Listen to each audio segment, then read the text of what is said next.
I think I always made the comment that once a miller, always a miller. Ravel, ambitious, but brilliant! I don't believe it! I swear I do not believe it! Good heavens, he's done it again! Another promotion for the big man. I've got 12 bottles of champagne in my office and we're going to drink them all night. Do me a favour, drop me off in Rotherham. Hello, everybody. Welcome back to New York Talk. This is the Rotherham United podcast. Thank you all for being with us as normal service resumes.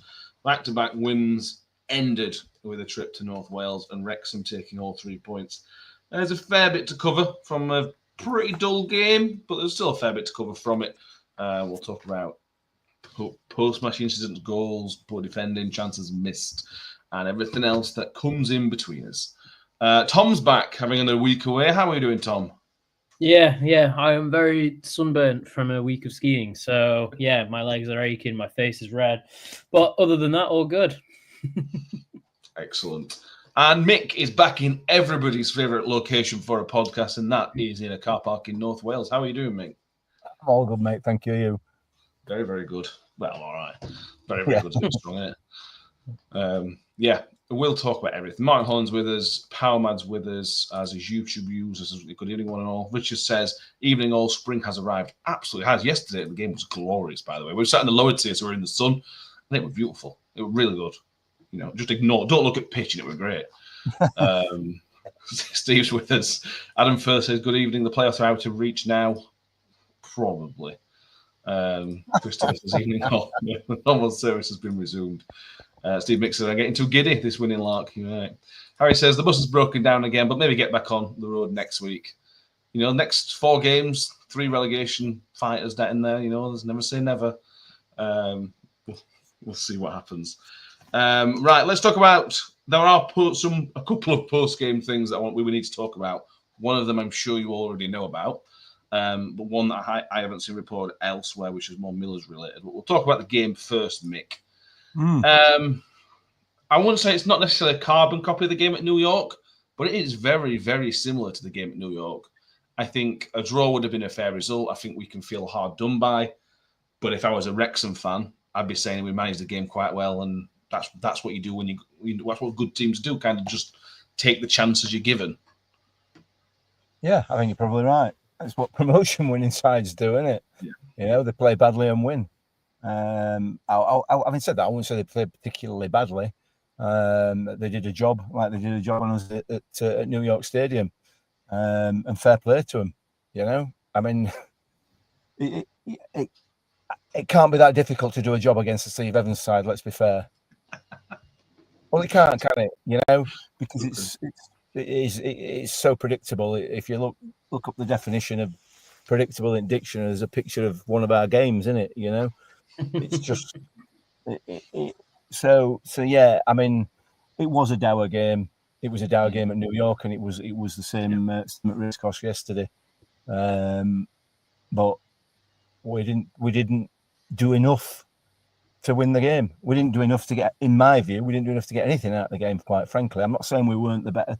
They were particularly the better side. They marginally, possibly, might have been slightly better of 2 poor sides, or 2 poor performing sides, let's put it that way. But they did a job. Fair play. For me, anyway. I think you've been very harsh. We argued about this a long time yesterday. And I think that's harsh. If you look at the stats, Tom, you look at the Malik Wilks chance, which is such a good chance. And I give credit to the keeper, to be fair for that. I think it's a great save. And then there is the chance in the second half where I think it's JJ's done well from a corner. And again, their keepers had to react. And I think it's a pretty decent save. I think we're in it. I think we're in the game. The stats tell you that we're in the game for me. And they've just got that little bit of extra quality. You know, they got Sam Smith who they picked £2 million for, who was very, very clinical. For me, that was the difference on the day. They were just clinical with the few chances they had. Well, yeah, and I don't think you get much better than that Wilks chance. I think it's I think in my honest opinion, you're doing the goalkeeper a bit of credit there, because I think you just need to score from there. It's 5 yards out, free header, more or less. You know, Powell's deliveries weren't great on the day, but that one was spot on. And it is the biggest chance of the game because the contact itself wasn't great, and you just should be scoring as even if he's a winger playing at striker or whatever he is, you know, someone of his pedigree where we know he's got some serious ability on the ball in front of goal, whatever, he should be finishing that. And of course, the goalkeeper has to be there to save it, obviously. Be a statement, but I think you're giving him a bit too much credit there because I don't think he should have a chance if you're that close. So yeah, I would have to say that, you know, it's on a different day you take that chance and then you know, Wrexham have to come and attack you rather than the sort of sitting back behind the ball and playing their type of game that they do. And that's not a discredit to them. That's the way that they do. We didn't create enough to cause them any issues. So why would they bother with anything other than just defending their own half? Yeah, we'll talk about the Wrexham goal in a minute, Mick. But that was the biggest disappointment for me was from around. I know we are a direct team, but from when JJ came on, actually, we then went ultra direct, and it got to the point where Phillips would kick it long, Wrexham would just clear it back to Phillips, who would then knock it long, who would then just knock it back. I know I'm maybe asking the wrong person, but for the first hour or so, we did okay. You know, look at the Powell chance and a few other moments where we did get into the wide areas, but from when we made our substitution onwards, it was ultra long ball, and that plays it right into Wrexham's hands. The two defenders they've got are giants. I didn't get why we changed it. We did change it. We went just far too direct after an hour or so. Why you're right? Why are you coming to me about it? Because you know exactly what I'm going to say. There's only one person can change that, or two people, and we don't. They encourage it. Why? It doesn't work. I mean, it's there for all to see. It's been there for all to see all season, and yet we continue to do it. We continue to bang our head against the wall constantly, and we get no results. And then wonder why we don't get any results. And then we go and blame referee, or we blame somebody else, or we blame whatever. Honestly, it just I don't know what to say, you know. And yeah, it's so frustrating. It's so frustrating after what we've had for the last 12 years, which Evans started, by the way. So, you know, credit where credit's due. But now we've now, as a supporter, I've now got to go back to the times when I accepted that we were a mediocre side, and that's what we are. We are mediocre, and that is not going to change because we've had so many opportunities this season to change that, and we haven't. So I'll get my head around it eventually, as will most supporters, and we'll watch a mediocre game, and we'll go home again, and that's what we used to do before, and we'll go back to doing that. But that doesn't stop us being frustrated, and that's what you've just highlighted there sums up the whole season, and it sums up the way that this team is being managed and run, and the club is being managed and run. Quite frankly, it's just, you know, all the gear, no idea. It's I don't know. It's so frustrating, and it was so frustrating yesterday because, like you say, long ball, they eat it up. You know, we get the ball at the back, we try and play it about a little bit at the back, and there's nowhere to go with it. So it has to go long. It's just awful. But like I said, ultimately, that's what we are. And that's what we've been for many, many, many years. So maybe there's a sense that in my head and in other supporters' heads of entitlement that we should be seeing some decent football and we should be seeing, you know, some sort of progressive football. But at the moment, it is mediocre at best. And the performance yesterday was mediocre, as was theirs. Yeah. But there seemed to be a plan for them, you know. They knew what they were doing. They knew what they wanted out of the game. They knew how to get what they wanted out of the game. We didn't really, and we haven't done all season. So it comes as no shock. It comes as no surprise. And we'll continue to do that. Yeah. Paramount says, I'm getting vibes that Mick doesn't like the way Steve Evans does things. I think you're reading the room very well, Powerlad. Yeah, I mean, like I said, he started us on this run that we've had for the last 12 years. He put the building blocks in place for that. However, he's come back and he's taken us back to where he took us, where he picked us up back at that game at Shrewsbury in whatever year it was. That's the type of team that we've got again. But he's created it this time. He's not inherited it. He's actually created it. So, yeah, whatever. I'll just keep going and we'll watch crap football. We are used to that. Some of us, not obviously, some aren't because of what we've had over the last few years, but a lot of us are. So, yeah, okay. Grant says Mick has stated the same views all season. He agrees with him. Phil doesn't, says many years, but he says Mick's saying it's all down to Evans. Well, it's not all down to Evans, is it? It's not. Yeah. He started it off, but it was carried on, and it was other managers, particularly Warney, picked it up and ran with it. As did Warnock, you know. However, Evans has picked it up and kicked it long. Quite long. Right, let's bring Danny in. Danny's been busy today raising some money. How are you going, Danny?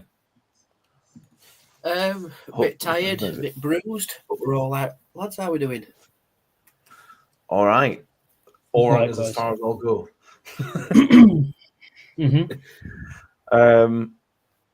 Yeah.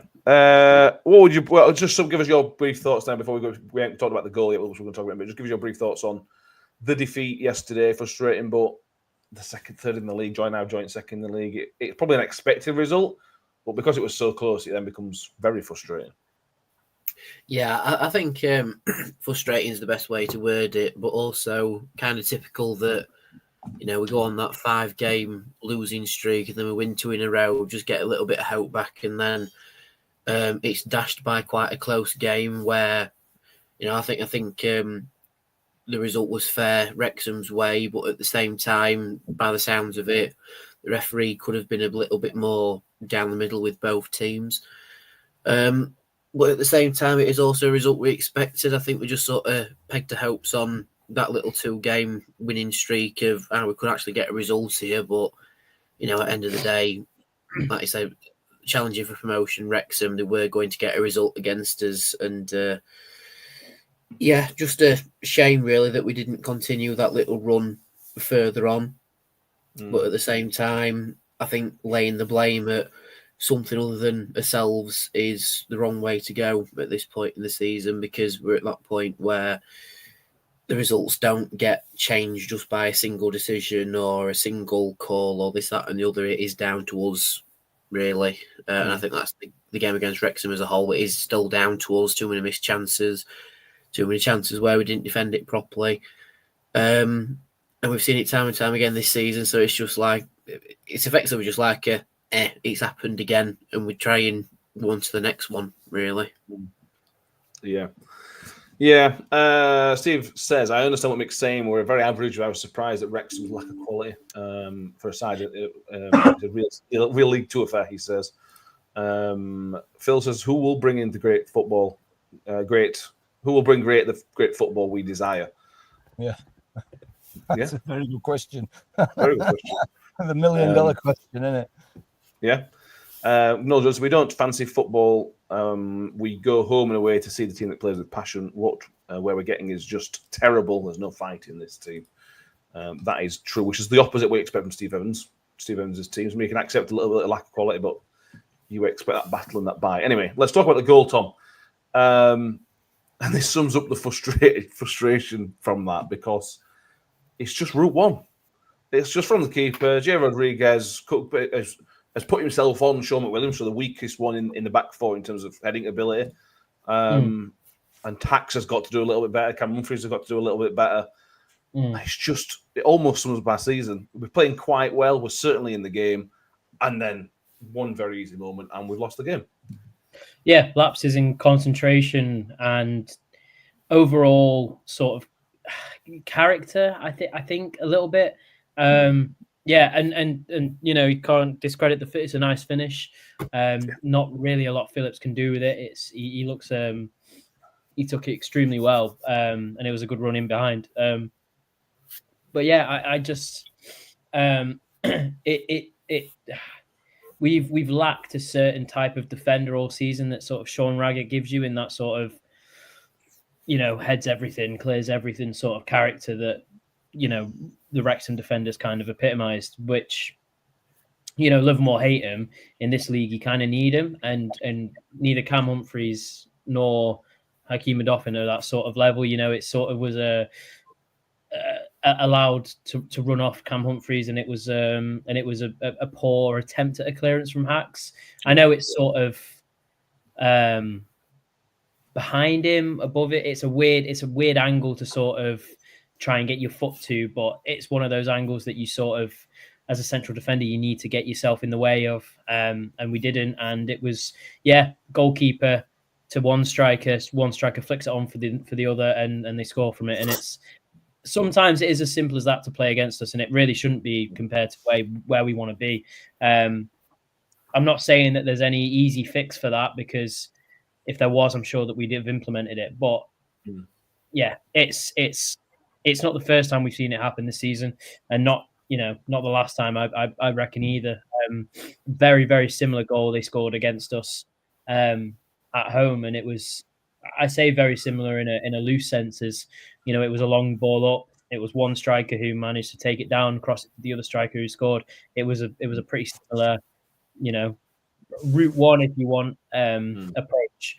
And it's, we struggle to deal with teams that sort of adapt our play style against us. It's strange, because when we're the underdog, sort of have a better time and against teams that like to play the ball on the floor. So it's extremely disappointing, I'd say, that goal. Yeah, very much so. Phil says our defence has never looked secure all season. And I think, Danny, that's from chopping and changing. I think that goal kind of sums up, really. Because Sean Williams is not really a right back. Jay Rodriguez is very experienced, so he's kind of realised who the weak man is to try and challenge for the ball if he gets the opportunity. And Cam Humphreys and Hacks are great. And to be fair, I don't think they had a bad game, but I just think maybe if Zach Jules is there, Zach Jules and Hacks are on the same wavelength in the way they've been playing. I just think chopping and changing injury-wise has been our downfall all season. And that's one of the reasons defence has looked as poor as it has. Yeah, I mean, the injury situation hasn't really helped at all in any situation, but at the same time, we've sort of highlighted since January, really, how we've still got a lack of depth in positional cover. Like you say, if we had Jules and Odoffin, they sort of formed a nice little partnership at centre-half, but with one of them being injured, we sort of have to chop and change everything. But at the same time, it does feel like we've sort of tried to put square pegs in round holes with certain positions as well. It's like, he'll sort of do a job there, he'll do. Which kind of highlights our season as a bit of a it'll do sort of season.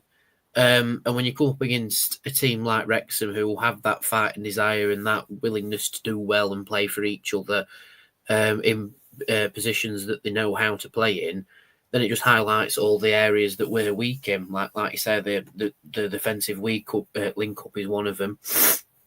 And they were just able to exploit it as they were in the first fixture as well. All right, fair enough, we lasted a bit longer this time, which is a bit nicer. But at the same time, it just highlights the main issue that we don't have the depth available, which winning teams do. We said at the start... I think Danny's gone. And then if one's playing poorly, you can rotate them in and out and such. But this season, we've not had that. And like Tom says, the Wrexham goal perfectly exploited our weaknesses. And I hate to admit it, fair play to them for identifying it. And just fingers crossed we can still look at it and just go, right, where do we improve from here? But is it the question of is it too late in the season to improve anywhere where we've not tried to see it beforehand? Yeah, possibly. Jamie says my frustration is I believe we have a really good squad, managed poorly. Always think what could have been if not managed by an old-fashioned man-child. I didn't read the last bit of that comment before I started reading it out, to be fair. Chris there says route one, but we'll never score one like that. NSW and 2 hoofball teams in Wrexham did it better. We have no shape and plan to win it. Matt Rushworth says, poor game, but we did not deserve to win. But we not to win. I thought they just edged it. I think it's one of those games where I think any 3 results would have been gone. Everybody would have gone. Yeah, that's probably all right. Yeah, I mean, just give us your quick thoughts on the goal before we went to a couple of other things. Is there anything you could add that hasn't already been said by these two? It's just poor. What, their goal? Yeah. Yeah. It was just poor defending, wasn't it? Poor defending all around. I think Evans has obviously singled Cam Humphries out as being responsible, obviously, which in true good management style. But yeah, I mean, they could have all done better. But let's concentrate on one person, shall we? Hang them out to dry instead. Okay. Yeah, I thought it was harsh criticism, Cam Humphries. I think if it's any deeper than he already was, he plays him on, so it gives Sam Smith a bit option to go deeper than he was originally. Yeah. Exactly. But again, it's typical. Oh, you're so negative, Mick. I am. Steve says, it's not at least having an option to McWilliams hacks Odoffin in midfield because of totally unforeseeable, unbalanced squad is really totally foreseeable. Sorry, unbalanced squad is really poor management. Yes, I agree. Right, let's touch on the sideshow that is James McLean. We've got to touch on it and let's get it out of the way because this has been picked up by TalkSport even, and I think personally, I think it's a complete non-story. But anyway, I'll give the background and then you can all have a free for all to see what you think. So the background of the story is James McLean came on. I can't remember, half an hour ago, something like that. We all know the history that James McLean has with our club. I think there are other clubs he has history with, but we all know the history he has with Rotherham United. There were fans singing about him in the usual songs that I'm sure James McLean gets every week. He then reacted after the full-time whistle, giving a little bit back to the fans. He then put a post on Twitter about Rotherham fans smelling of piss or something like that. I can't remember exactly what it said, really. I'm going to start with you, Mick, because you are the experienced man of the group. Give me your thoughts. I'm going to give mine later, but give me your thoughts on it. I'm going to maybe a controversial view on James McLean. Let me from the outset. Let me say that I absolutely do not agree with his points of view and his politics, shall we say. I don't agree with it.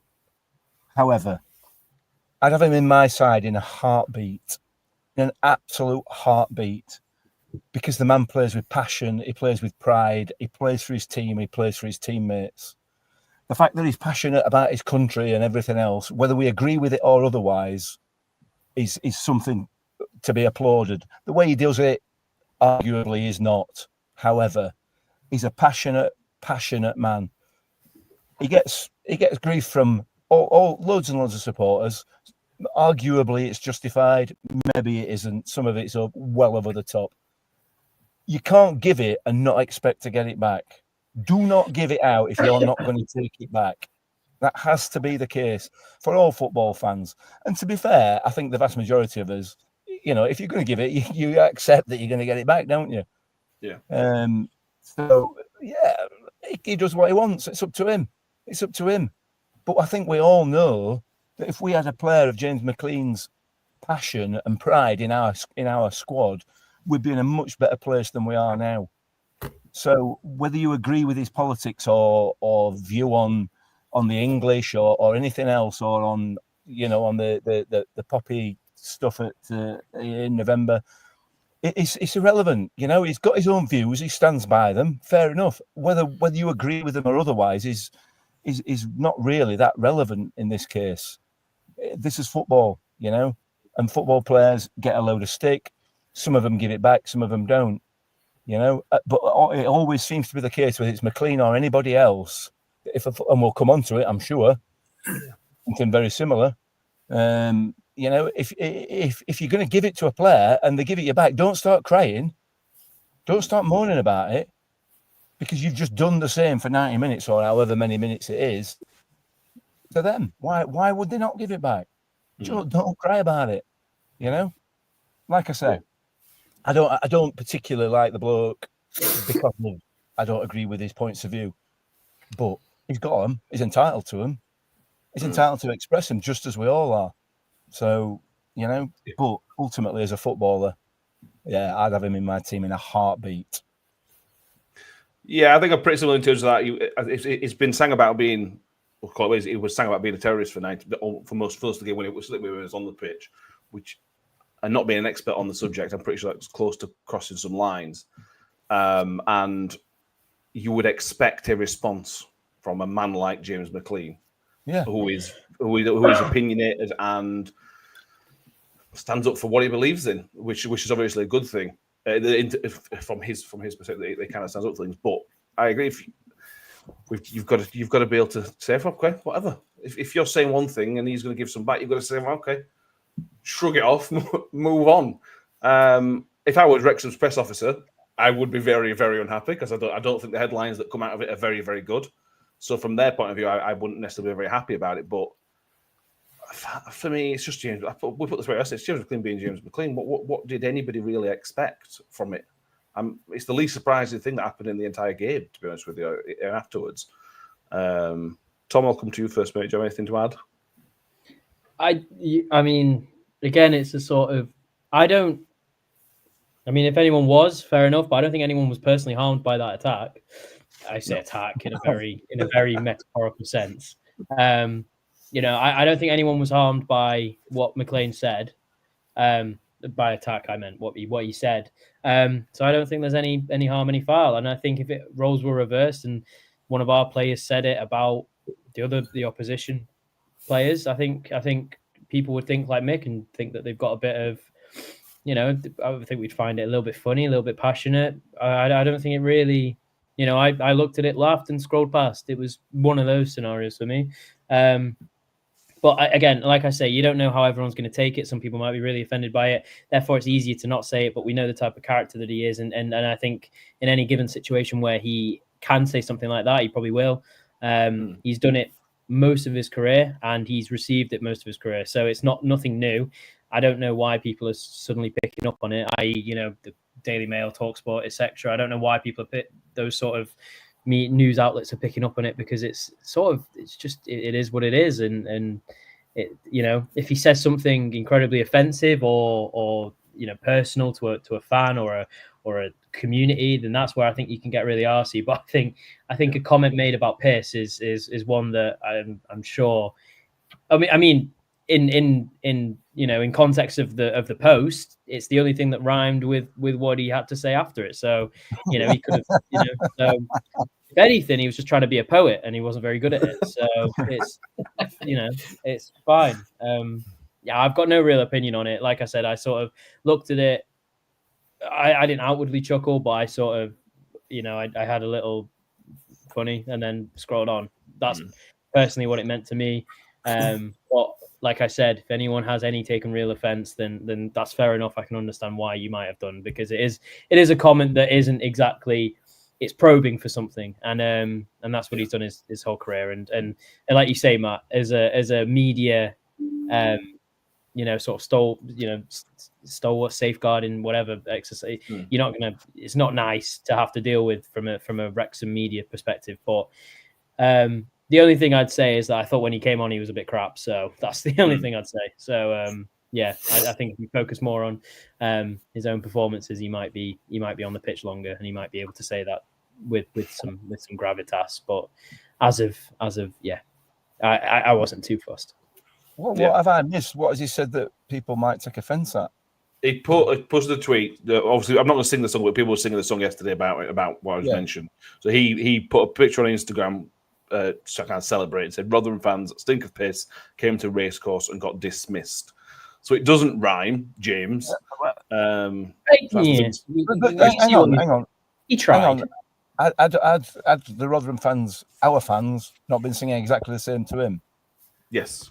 So what's to be offended about then? Well, exactly. And to be fair, I don't think anybody is. But I don't think I would be amazed if anybody at the game yesterday who was singing those songs would then be upset that he responded. No. I might be wrong. I might be way off it. But because you give it, you take it. That's how exactly. It's how it works. And this is the thing. We're all fully grown adults. We know what's if you're going to be, yeah.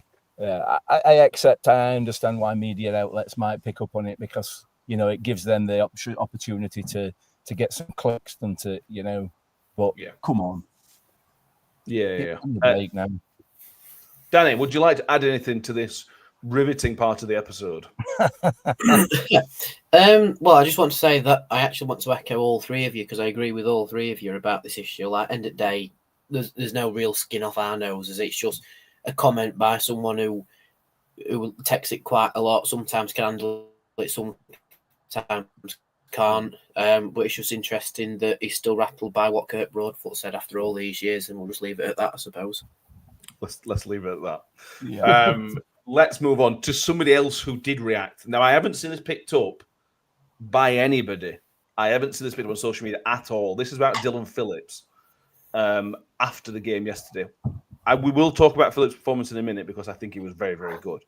But post-match, if you're at Wrexham, as you'll went yesterday, the tunnel is right next to the away end. It's a bit like Barnsley, I suppose. You've got to go past towards the away end to get down to tunnel. And some fans were very unhappy. There was maybe literally a handful of fans booing a little bit and getting that were annoyed at the performance. And Phillips, as he's walking towards the tunnel, starts pointing at the crowd and asking who are you talking to? Kind of get the fans that were giving it to the players. And he didn't just go. He waited for 5 to 10 seconds, kind of pointing at the fans that were unhappy. Mick, like I said, we were stood there together watching it. What are your views on it? Because Phillips has happened in the past at some of the home games allegedly as well, hasn't it? Yeah, it has. And listen again, he's showing some passion. He's showing some fight. He's standing up for his teammates. He's standing up for himself to people who are giving him some jip. So if you're going to give it him, you're going to get it back. That's how life works. That's how life should work, So I don't know whether I've not seen anybody particularly upset about it. I've not seen anything about it anywhere by anybody. So it's just one of those things. It just shows he's got a bit of passion. It shows he's got some pride in himself and his teammates and his performance. So move on. That's it. Job's a good one, isn't it? I suppose it is. It is. Don't get hung up on it. Yeah. Don't get hung up on it. Kind of obviously, he likes a little controversy, does Dylan. It works both ways. Yeah, Tom. Again, I think the boos were harsh anyway. We might not have been great, but we weren't that bad. So I think any stick was unwarranted. And I suppose Phillips is entitled to stick up for himself. And again, he was one of the players that had a decent enough game. He made two or three decent saves. So to give him stick was very harsh anyway. Yeah, no, I'm going to just completely echo what Mick said, and that if you're going to give it, you're going to take it as well. And obviously it depends what was said. If something personal or, again, was,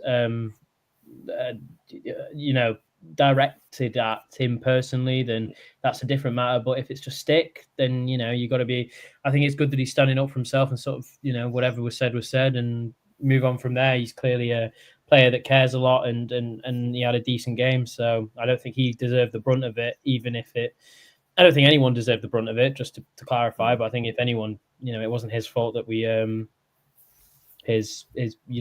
game wasn't down to him. And the goal, he kept us in it with a few chances that I think Smith missed. And then, can't remember, there was another one. But there was another one that was a bit a better save. But he definitely, he doesn't deserve to be,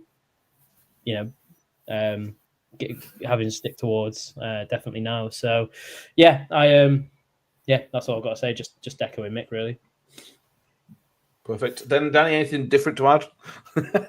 Not necessarily. No, I mean, we all cop for a little bit of stick during football matches. I mean, I've had it today, if I'm being honest, where some fans thought I was playing rugby rather than football with how high a shot went. But at the same time, if you can know that you're having a good game and, that little thing lets you down where you've conceded and then you're still getting stick for it and, the adrenaline's going and you sort of know that you've had a good game, yeah, he's going to answer him. And like we've seen from Phillips before, sometimes it's been unwarranted responses, but at the same time, not to say he's warranted having a spat with fans, but at the same time, I kind of get where he's coming from with this one. But yeah, at the end of the day, it is what it is, and I'm kind of in Phillips's corner on this one, if I'm being honest. Yeah, it's just a spill out of negativity, I suspect, from fans, and which is understandable with the season. I think in this game in isolation, I don't think it's fair, but I suspect it's a build with some fans. What I would say is a lot of fans stuck around and gave the players that came off a decent reception. To be fair, it was just a few. Phil says it's not aimed at him; it's the fans who are frustrated with him. Exactly, Phil. Phil's absolutely nailed on. Again, I don't think there's anything personal against Phillips. I think Phil nailed it. I just think Phillips has got kind of annoyed and upset about the reaction to his team. I think that's how I read into it. Matt Miller says, when you give it out, you have to expect it back. That's how life works. Clearly, you don't believe in turning the other cheek. Context, Mike. It's all about context, isn't it? Yeah. And in the context of this, if when passions are running high, both on and off the pitch, no, I'm not necessarily. I don't necessarily think I would turn the other cheek. I think I'd probably be in the same boat as. Well, I know I would. I'd be James McLean. I'd be Dylan Phillips. That's how I would be, because when the adrenaline's flowing and you think you've done all right and somebody else doesn't, you front it up if they're giving you stick. Context. Yeah. If it's a 6'7" bouncer and I've had 15 pints, I ain't fronting that up. Not a pair. Context. Yeah. And in your defence, you also said you can expect it back. You didn't say you deserve it back. So, you did word it in a way. Which is what Mike said there. Yeah, you expect it. Yeah. You should expect to get it back. Yeah. Well, if you're the one giving it out, Yeah. But I think expect and deserve are two different things as well. But yeah, they are definitely. Yeah, absolutely. Alex also saw you at the charity match, Danny, earlier. If it was a great day and the great amount of charity money raised, do you know how much has been raised, Danny? We got an update. From what I've been told on the day, so this is not including total ticket sales or anything like that. This is purely like cash and things taken on the day. It's roughly 2,500. Nice. I think it is. So then factor in ticket sales and whatever else that we make, we could be touching 3 by the end of today. But yeah, just thank you to everybody on the Reds and the Whites and everybody in the crowd today and everyone at the hospice who turned out. And to Paul Warner, Matt Amshaw, who minutes to say hello and show the support as well. Just thank you to everybody who made today possible.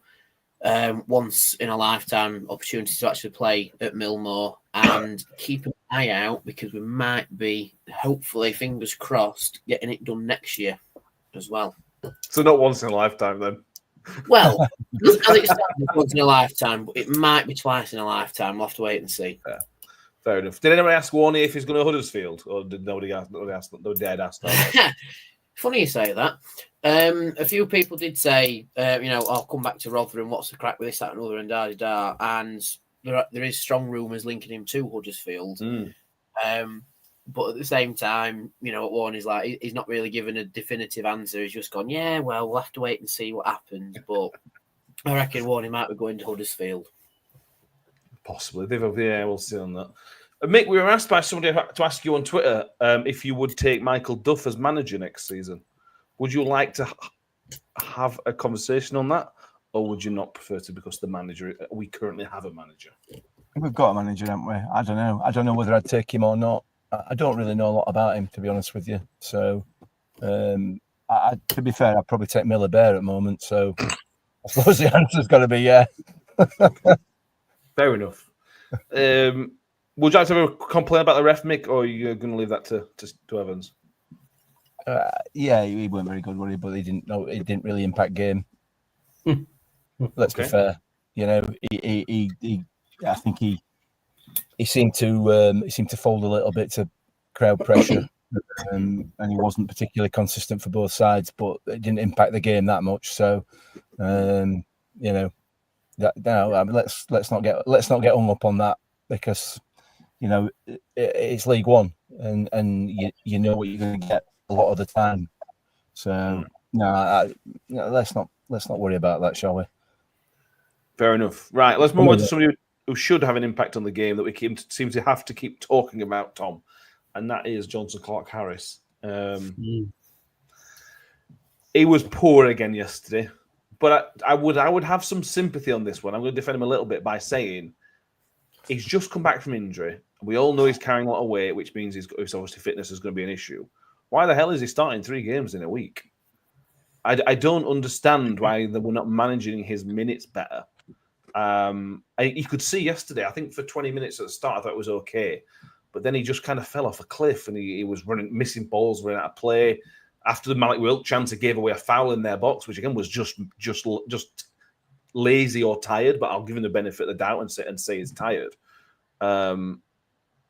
I don't get playing him 3 games in a week. A player like Clark-Harris, I don't get playing him 3 games. When you got Hugo and JJ on bench, it just seems mad to me.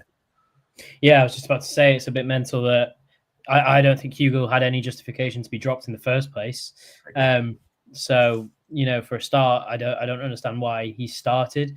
And then it's also weird because in the three games that he has started, you'd argue JJ has come on and made more of a difference. Even his long throw weirdly makes more of a difference than Clark-Harris does of being on the pitch. And that's not and obviously, like you say, there's issues with fitness and potential injury there and this, that, and the other. But it does lay into the fact of, well, why is he playing if he's not 100%, which we've been told all season is if a player isn't 100%, they won't play. But clearly there's one rule for some and another rule for others. And this is just one of those occasions because he is, and you can argue that having him, on the pitch is, I still stand by it that I think he's probably the best finisher at the club and that if you give him a chance in the box, he'll probably finish it. But the issue is he's not in the box because he's not quick enough to get there after flicking on his own flick-on. So, it's bizarre. And honestly, at this point, like you say, if he's making more of an impact in 20-30-minute bursts. And in that case, you'd rather start someone who is fit, like JJ, who's making a bit more of a difference and give him minutes to sort of get a bit sharper and bring Clark-Harris on with 20-30 minutes to go if you need a goal. But having said that, Hugo did nothing to justify a bench, and I don't think has played since Clark-Harris has started. So it's weird and a little worrying for me because it shows that the manager has favourites, and if those favourites aren't playing well and they're still getting played, it's impacting the team. And don't get me wrong, I think the thought behind playing Clark-Harris and starting him in all 3 games is because we won 1 with him starting. Therefore, we're going to have to play until we lose. That means that he doesn't start, but does that mean he won't start next game? Probably not. He probably will. I think he's. I think as much as Clark-Harris isn't making much of an impact, I'm not going to blame this on him. I'm going to say that it's unfair on players like Hugo and JJ that are performing well when they've been given a chance, and that's mental to say about Hugo. But he played 3, maybe 4 games where we didn't pick. There was very little performance there, but the performances from him were decent enough. So it's unfair on players like them who are putting in a shift, playing well, and and not getting a justified response from the manager. So I think that in itself is the issue. And we can talk about Clark-Harris's performance all day long, but we've got to talk about the players that probably deserve to start over him rather than the player himself. And that's that's the unfair aspect, I think. Yeah, he did the interview on Friday, the player press conference thing on Friday. And I thought it was really interesting. He talked about the weight that he'd lost and how the style of play, how he's going to flick on. He kind of just said, whatever the gaffer wants, I need to do to play. He didn't sound enthusiastic about the way that we play or where he's been asked to play. He didn't even sound enthusiastic about losing whatever it is, 6 kilo, whatever is lost as well. It was just kind of, well, if that's what the gaffer says, then that's what I've got to do. So it was interesting. I don't think he didn't sound happy in terms of what he's been asked to do, which plays into the performances. Danny, you can see he's not necessarily playing happy, and he's not the only one not playing happy. There's lots of them not playing happy, but that's the same for Clark Harris, that he's just not ticking all those boxes. Well, to be really harsh, he's not ticking any of those boxes that we all hoped he'd tick at the start of the season. Yeah, definitely. I mean, like I've just said there, there's a very stark difference between doing something because it's what the gaffer wants for me to get on the football pitch and doing it to get on the football pitch and have an impact. And I think that's the difference. I think Clark Harris is, by the sounds of the interview, and, you know, I suppose it's up to interpretation as well, but from by the sounds of the interview, it sounds like he's doing it just to get minutes on the football pitch, and they're the things he has to do, rather than doing it to be, you know, like the best of his ability, get minutes on the football pitch just for purely loving the game and getting on the pitch. Which is a shame, really, because with Clark Harris going back and with the amount Evans said that he wanted him here and, you know, he tried his hardest to get him here and this, that and the other, it is a bit of a shame. But at the same time, I mean, like I say, at the same time, it's not the nicest thing to hear that a player who has been made the captain and you expect to lead from the front, both literally and metaphorically, is just a bit, well, I've lost 6 kilos because it's what the gaffer wanted. No, he should be doing it because you want to get on the pitch to help this football club where it is. And maybe Evans has just told him to do that, and he has to play him where he can play him. Like Tom highlighted earlier, he said we don't play players unless they're 100%, but Clark Harris's first start, he was about 80%, wasn't he? Yeah. So it's a bit... you know, not quite living up to expectation, but you could argue that's just this season as a whole, really. Clark Harris is just that one player encapsulation of it. Yeah, he is. There's a few people with comments on this, as you'd expect. Noel Jordan says we'll play Miller Bear instead of Jonathan Clark Harris. At least Miller Bear would do some running. Steve Mix says probably say that again. You can't, he's manager. Unless he's going to be player manager. We'll have a go. We're old school and player manager. That's fine. Yeah. Steve Mix says he's probably not that bothered either way, but Hugo ought to be wondering how he can't get in this side. Tom Swift says Jonathan Clark Harris has had his day, unfortunately, not the player he was at Bristol or Peterborough, an aging pro taking a good last paycheck like too many in this squad. Kind of mentioning we do have him for another year. Harry says he has had issues with Hugo since he arrived, but he feels really bad of how he's been treated by Evans so far. Phil says on the Clark Harris, he doesn't look like he's any more mobile despite the weight loss. Scott Grundy says he would love Clark Harris to leave at the moment. Shellstone says, gosh, I hope that's not 80%, more like 50%. And one of the things that Hugo does bring you, Mick, I like JJ. I think if it were me, I'd actually start JJ. But one of the things that Hugo brings you over Clark Harris is the ability to hold the ball up. Jonathan Clark Harris's ability on the ball is not very good. It's just not. Whereas Hugo does have that ability to take a touch, take it down on his chest, and either play it out wide. He doesn't do it always brilliantly, but he does have that ability.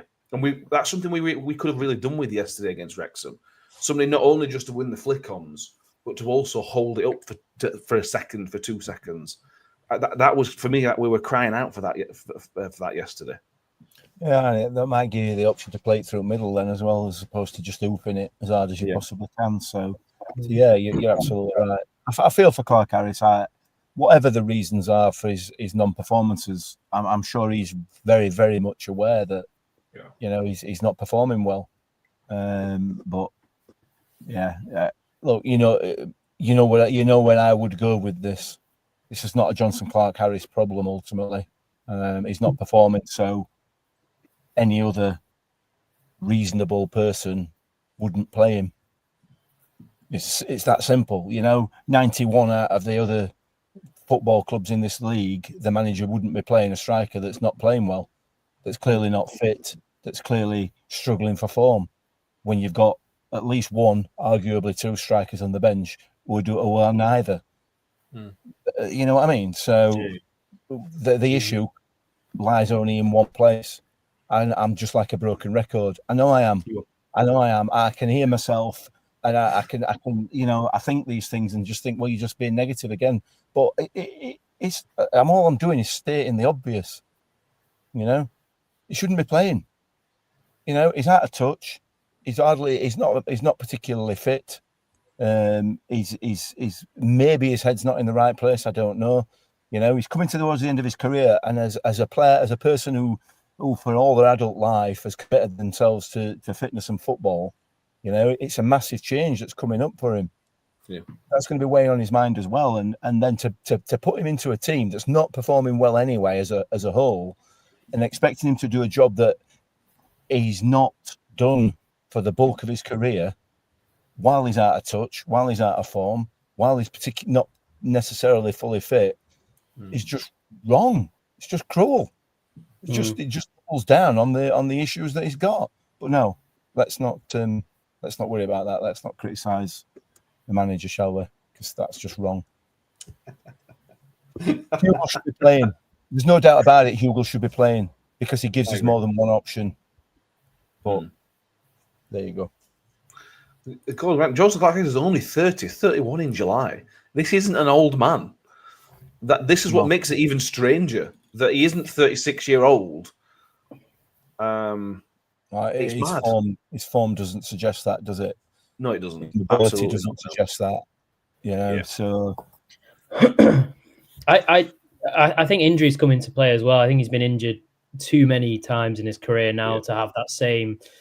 I mean, I don't remember him ever being quick, but I remember being quick enough to chase lost causes and to get away from certain defenders. And he always had a rocket of a left foot that I think is yet to be. The only time I've ever seen that is against Peterborough when he pulled his hamstring because of it. So yeah, I think his age doesn't come into play here. I think his injury record and his lack of sharpness due to that injury record is probably what comes into play.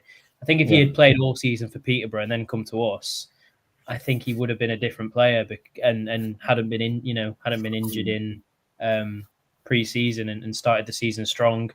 I think we would have been in a different situation. I mean, he had I remember his first goal back was a really good header against Grimsby or something, and that was the sort of strike I thought we were getting. And like you say, Mick, I feel for him. I don't think he's ever done this job before in his life, and he's at an age where he needs to be in and around the box because that's where he thrives, and he has done his whole career. But too many injuries and not the right system has cost him here.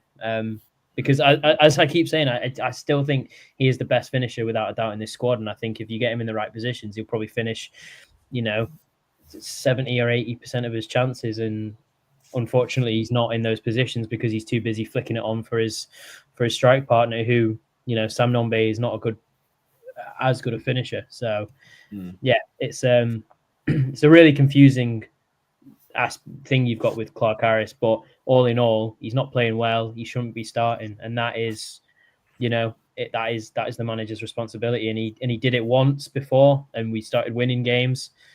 He's not done it yet, and we'll see if he does it again. Basically, yeah. Paul Rose once mentioned today evening. I really enjoyed this afternoon. The sunshine, Millmore 5 goals. Well done, Danny, and thanks for the chat to me. And by the way, Mick, it was Paula who said hello to Wrexham as well. Yeah, I recognised her from her appearance on the big screen last week. Absolutely. And Paula says she don't like chocolate orange cream eggs. So yeah, there's no need for that, Paula. Pile on. Well done in my estimation now. Yeah. Something I want to mention is Lewis Sibley, Tom. Yep. I thought last week against Leyton Orient, he came on and made an impact and was positive. He did quite well after the change of formation. Yesterday looked like a man who just didn't want to get injured, to be honest with you. And that kind of sums up our season. It's kind of half-hearted and everything else that comes along with being half-hearted. It kind of summed us up. And this is the frustration we have with McWilliams at right back, because if you have McWilliams in centre midfield, you wouldn't have anything half-hearted. If anything, it'd be the other way around.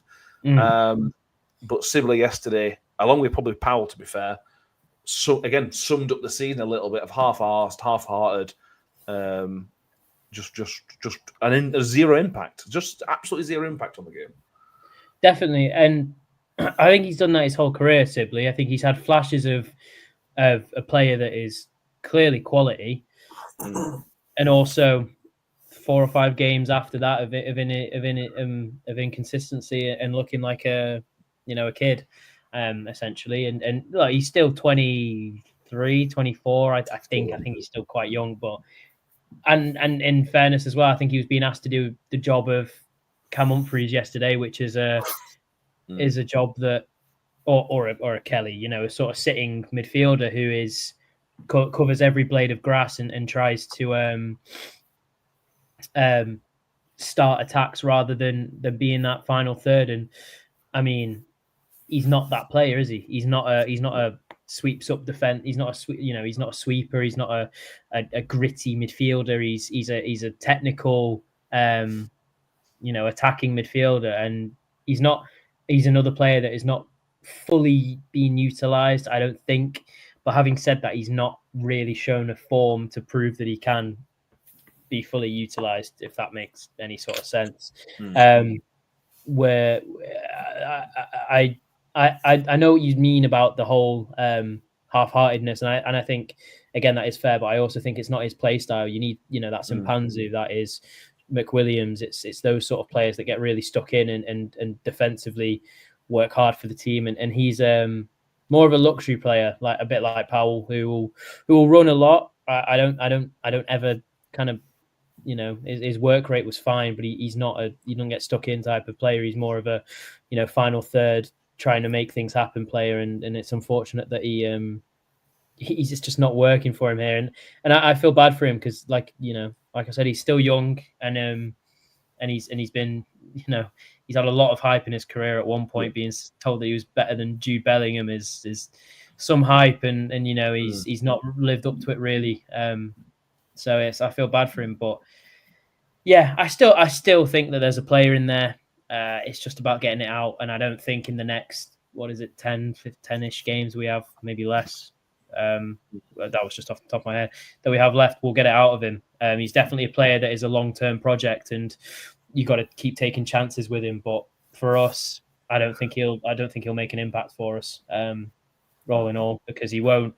I can imagine that now Rafferty's fit. I can imagine him simply being dropped for McWilliams in that central midfield, and then you don't really get back in from there because, like we've discussed before, Evans has his favourites in Wilkes and McWilliams and Clark Harris that are going to get in ahead of him, and he's going to really be out of place.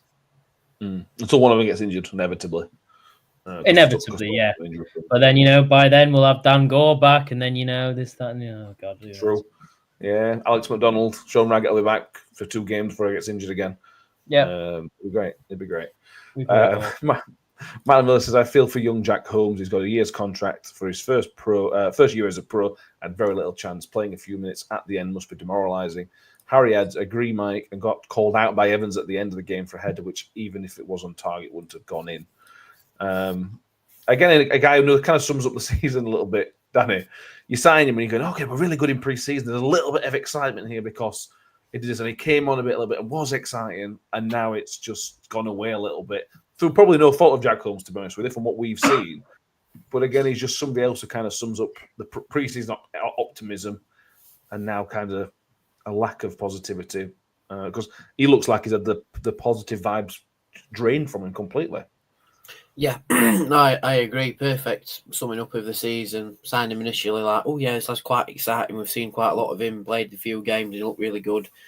And he's just sort of disappeared a little bit, like I say, through no fault of his own. Just the fact that we apparently haven't found room for him to play. But we've not really seen youth developments with Steve Evans as strongly as we've seen with other managers. So that could be one factor to it, but at the same time, it could also be a victim of our plight at the minute. Where if we were playing well and beating teams wholeheartedly, you could give him 20 minutes, half an hour in a game just to show what he's all about and earn that extra year. But we've not really had that. We've had games where we've had to fight for the entire 90 minutes and still not come out on top, or games where we've not even fought for 90 minutes at all.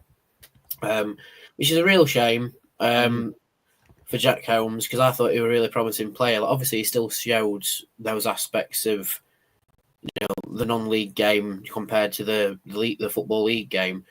But at the same time, he were quite a hot prospect when we first signed him as well.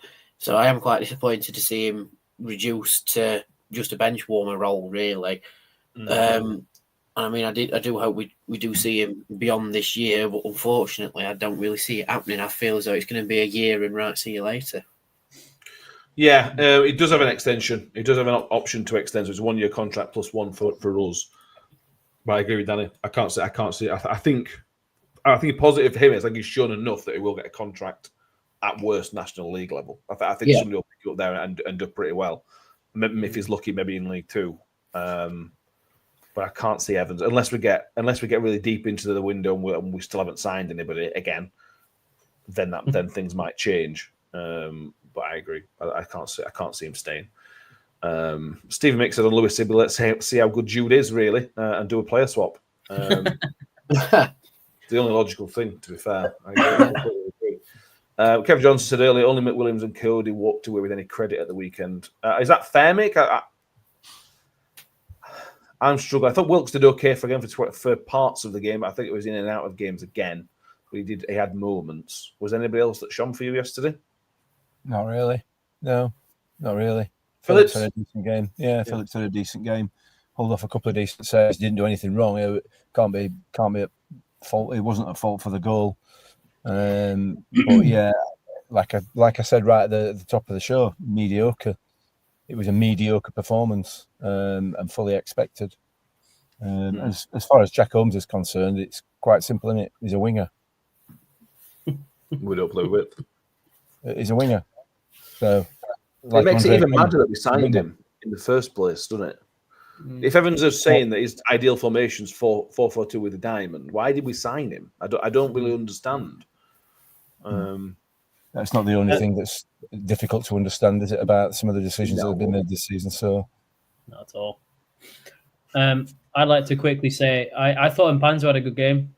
I agree. I thought people gave him stick. I thought he were decent.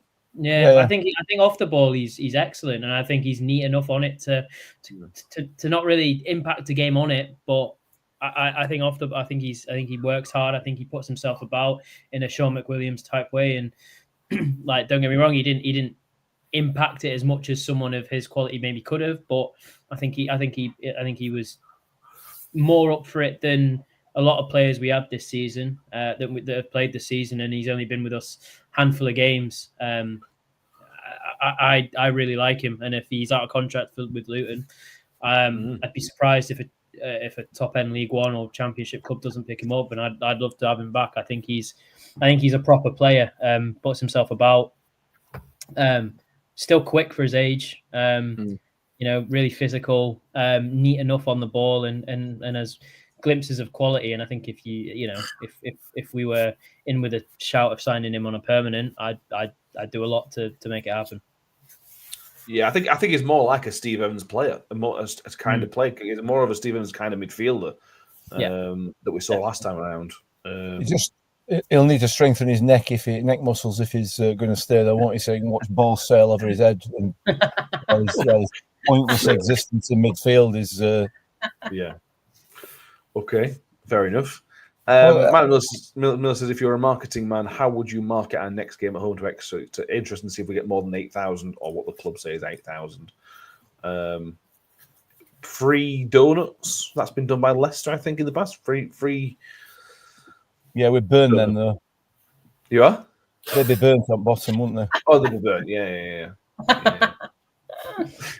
Brilliant. You'd have to queue for the full half time to get one, a burnt one, and they'll run out. Just the one donut as well, not like a pack of sticks, just the one. Yeah, absolutely. I also want to mention, by the way, when we went to Wrexham yesterday, we sat in the bottom tier, and it was really good because there was barely any queues for the food, and the toilets were empty. But I've seen other people complain how busy it was. There must be such a difference between the top and lower tier, because it was one of the quietest toilets I've seen at halftime ever at a football match. So it must be such a difference for those. Free cream eggs. There we go. Yeah. Oh yeah. We were saying something before I interrupted you. Can't remember now. I've no idea. They've been negative, so no. Well, that's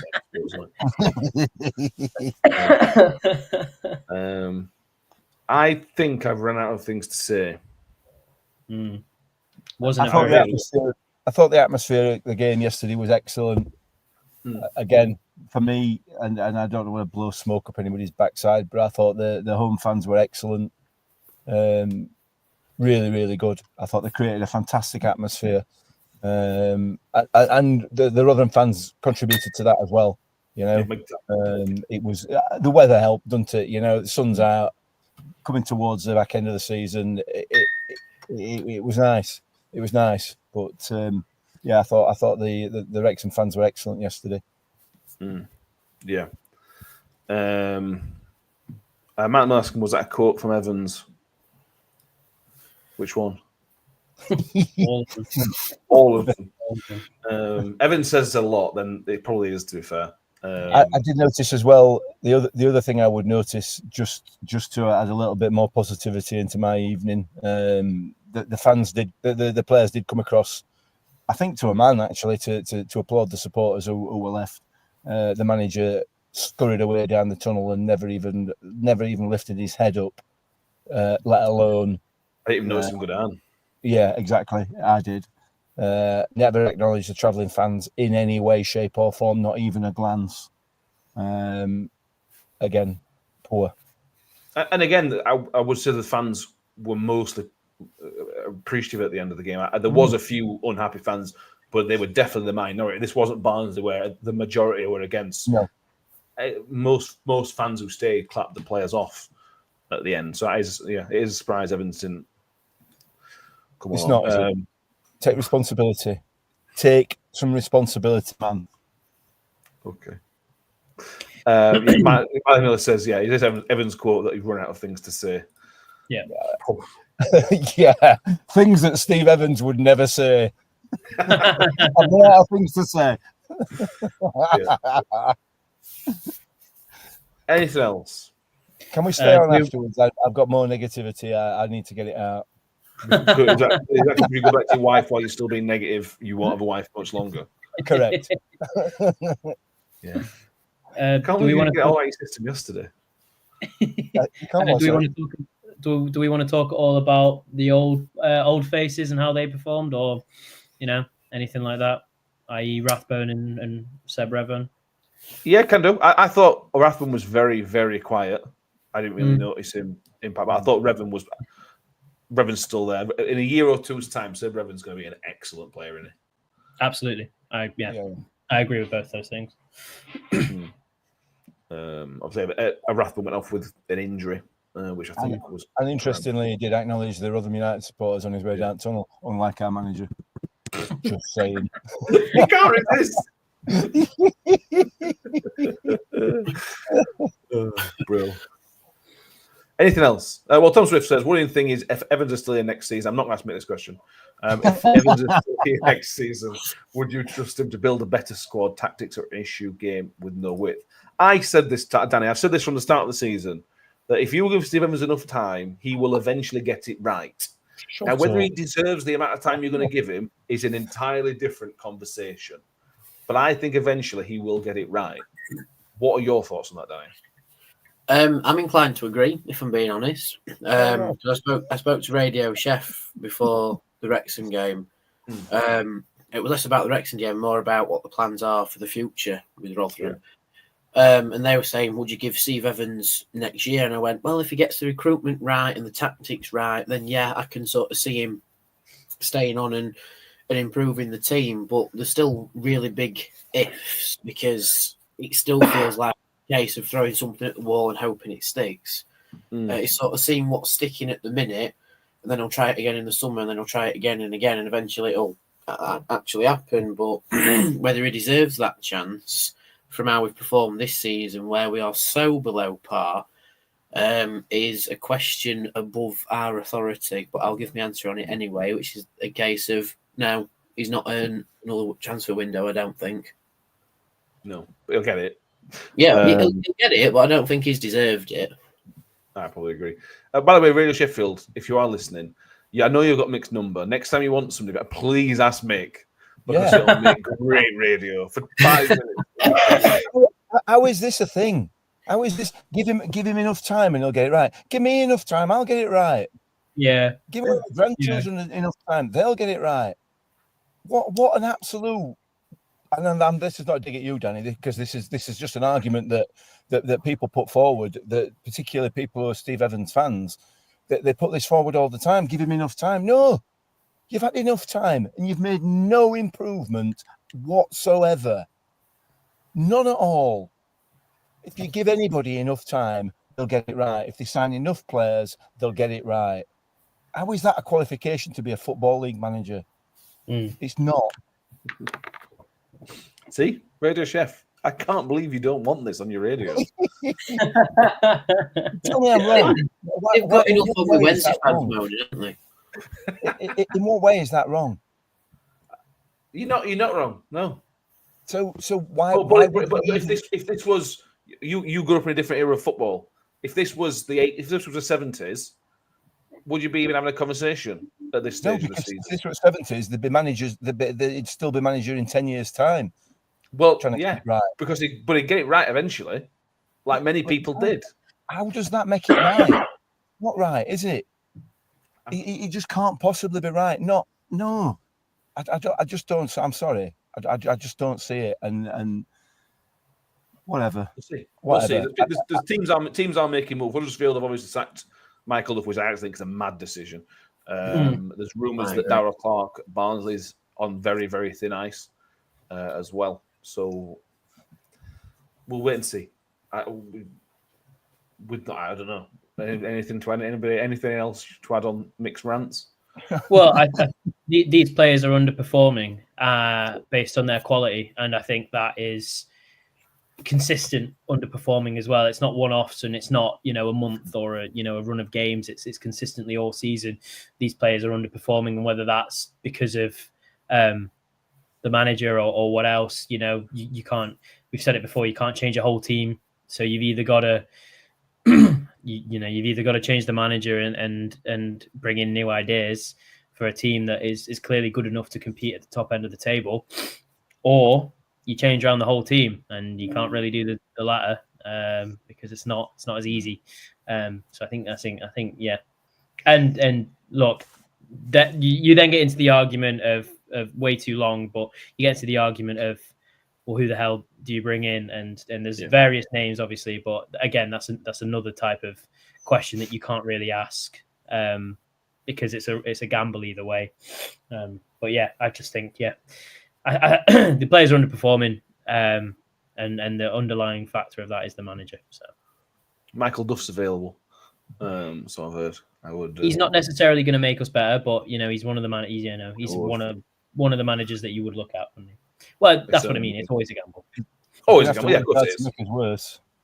No. That is. Don't say that. You know what I mean? We're only mid-table League One. It can get much worse. It can. It really can. We're mid-table League One in one of the worst League Ones that there's been for a long, long time. You need to be careful here, Mick, because there's people in the chat suggesting a Mick fan club. So yeah, you need to be very careful.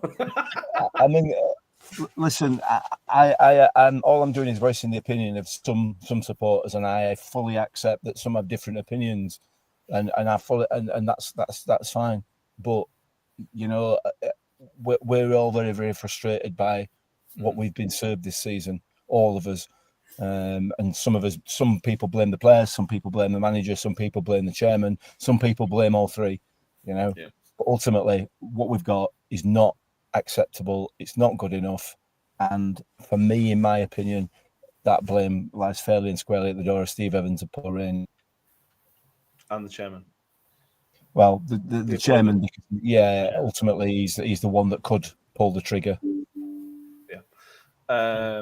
Lisa says, I thought I wasn't an Evans fan, but Mick certainly isn't. Yes, that's correct. We're going to do the retained list stuff on Thursday, Richard. We've gone a bit long on this one, and we will need things to talk about on Thursday as well. I've got loads, don't worry. Yeah. Anyway, thank you all for being with us tonight. I apologise for the negativity that surrounds this show at the minute. It's the top Surrounds right me. screen. You're apologising for me, essentially, aren't you? Basically. Yeah. Yeah. Thank you very much. Yeah. If you are watching Steve Evans, I apologise. There's nothing I can do about him. Come back on. Let's have another chat about it. Do you think he's going to come back on? I think we need a bell. Jesus Christ. No, I don't think he'd come back on. No, I don't think he would. But let's talk about it. Let's have a proper, no holds barred chat about how we all feel about this. You know, there was a phrase a few years ago about YouTubers having boxing matches. Can we have one between Mick and Steve Evans? Yeah. He said this, and then he'll put Charm Offensive on, and you'll crumble, shoot you down. But well, he won't though, will he? He'll do what he did last time, and he'll come across as if he's being completely honest, but then nothing will change. That's the issue, isn't it? So we'll see what happens. Watch this space is what I will say. But so I will remind everybody, next couple of weeks, obviously we have a game Saturday, then we have a game Tuesday. We then don't have a game on the international break, which is 2 weeks. So 2 weeks today, we will be doing part of an episode where we speak to Holly Hunt, the author of the book about Walnuts Time, The Great Escapes, Brother's Finest Hour. And then the second half of that show, we're going to do a fan show. Or a phone in, whatever you want to call it. So if you want to have your say on Rotherham United, get in touch, and we'll work out a time that it works. If you are interested in making an appearance in a couple of weeks' time, and tell Mick he's an idiot, tell him he's stupid, or you can tell him he's amazing. That's what the show's for. If you can say it without calling people's names. Don't tell me I'm an idiot. I can't take it.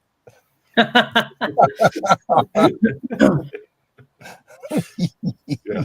There we go. Right, make sure you have subscribed. If you haven't done so on YouTube, the numbers have shot up in the last couple of weeks on there. We've seen loads. The numbers have gone up significantly.